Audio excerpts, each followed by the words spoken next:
Hai, namaku Lana. Jadi kali ini aku mau cerita nih mengenai SBMPTN. Dulu aku pernah mengikuti SBMPTN tahun 2018. SBMPTN itu bagiku adalah sebuah perjuangan.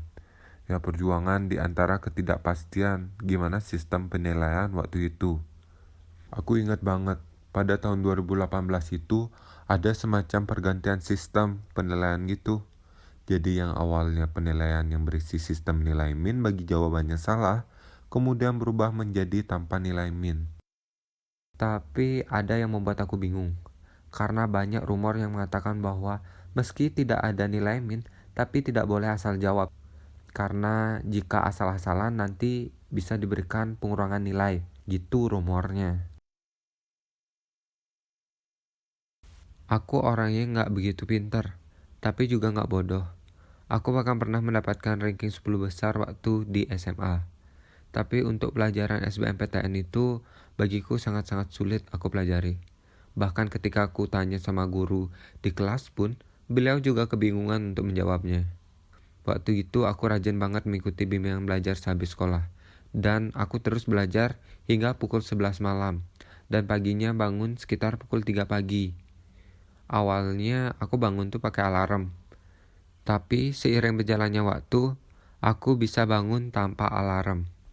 Karena aku merasa gak tenang gitu. Aku bangun kayak kejut.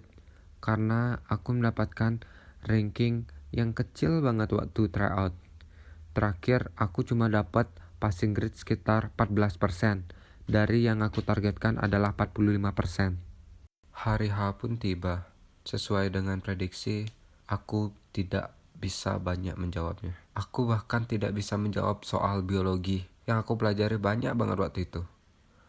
Aku ingat banget aku mempelajari tentang 5 kingdom dan menghafalkan masing-masing jenis-jenisnya gitu. Macam-macam cacing, macam-macam antropoda, dan lain sebagainya. Dan itu gak ada yang keluar.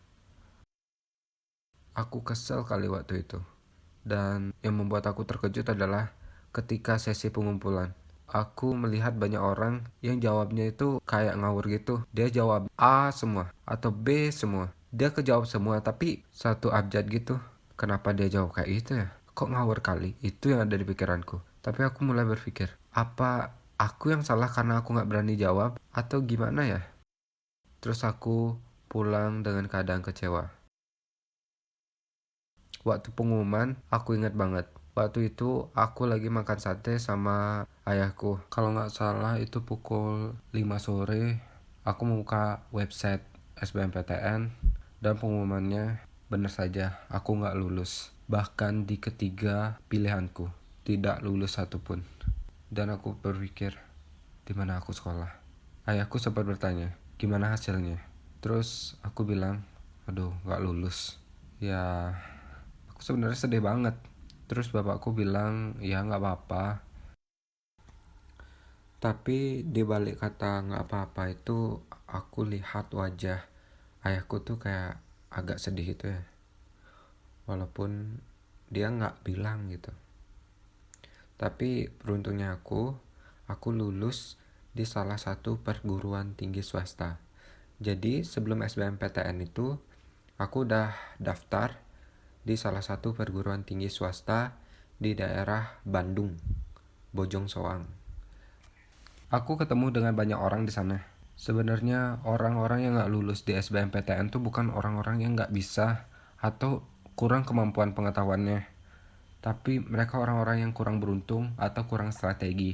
Aku ketemu orang-orang yang pintar di sana, dan beberapa temanku yang pintar juga nggak lulus, tapi itu nggak masalah. Yang penting itu adalah gimana kita menempatkan diri dan bagaimana cara kita berusaha untuk belajar. Di universitas manapun, jika kita bersungguh-sungguh, aku yakin kita pasti mendapatkan ilmu pengetahuan yang cukup dan kita pasti layak untuk mendapatkan pekerjaan yang layak juga. Tetap semangat buat yang belum lulus. Untuk yang masih berjuang, kalian benar-benar hebat karena masih bisa bertahan dan konsisten.